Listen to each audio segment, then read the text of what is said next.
¿ya? Luego viene ya Yamilet, hablaba de don Mauro Fernández como secretario de Educación en la época de don Bernardo Soto Alfaro.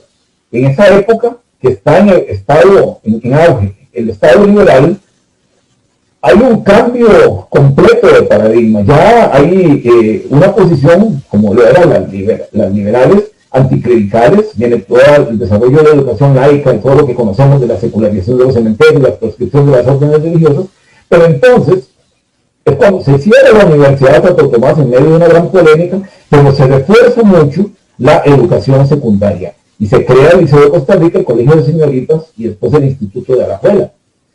Ellos estaban guiados por el positivismo que enfatizaba que la única forma de transformar la naturaleza era conociéndola, y era transformar ese conocimiento en técnicas, en tecnologías que pudieran hacer avanzar la sociedad como un todo. Y es entonces cuando don Mauro, en ese reclutamiento que hace, ya lo señalaba Yamilet, se recluta especialmente profesores suizos para secundaria. Y dentro de ellos todos hemos oído hablar de don Gustavo Michaud y de don Juan Rudin, pero muy especialmente hay dos, Paul Viollet y Henri Pittier, que ellos, Viollet era entomólogo, trabajaba con insectos y trabajó también con moluscos. Pittier era geógrafo de formación y luego se inclina por la botánica. Ellos vienen a trabajar de nuevo como profesores de secundaria. Este es el edificio del Liceo de Costa Rica. Estaba donde hoy está el edificio grandote de la Caja del Seguro, aquí la avenida Segunda y aquí la calle 7. Aquí está la torre que fundó Pittier después, la del Instituto Físico Geográfico.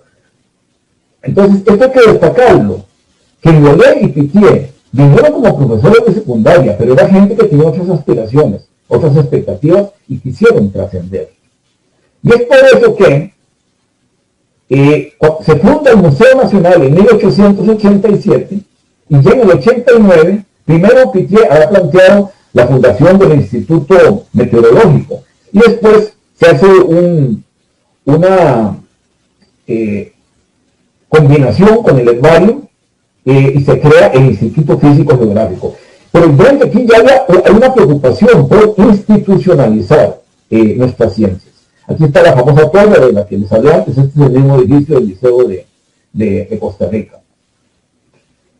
Y ya, esto es muy, muy importante. Por primera vez en la historia, el Estado paga salarios a naturalistas. Es así como se trae a George Cherry de los Estados Unidos. Lamentablemente está muy poco tiempo, hizo trabajos muy importantes, especialmente en herpetología, con anfibios, con reptiles, con aves y con mamíferos. Y por eso, más o menos en coincidencia, se llegó a Cecil Underwood, que él vino con fondos de un museo, pero después, al final de cuentas, cuando se fue Cherry, fue nombrado por el Estado. Atom II lo trajo Pittier para que se hiciera cargo del herbario por muchísimos años, estuvo acá. Y Carlos Berkeley, que llegó por cuenta propia, alsaciano, fue pagado por tiempitos, por periodos cortos, por el Estado. Pero esta es la primera vez que el Estado paga salarios a naturalistas. Y ellos sirven de mentores a algunos de estos prospectos, de algunos de estos jóvenes. Aquí tenemos a José Castro Celedón, Juan José Cooper, don Anastasio Alfaro, don José Fidel Tristán, don Jiménez Luzner y don Alberto Brenes.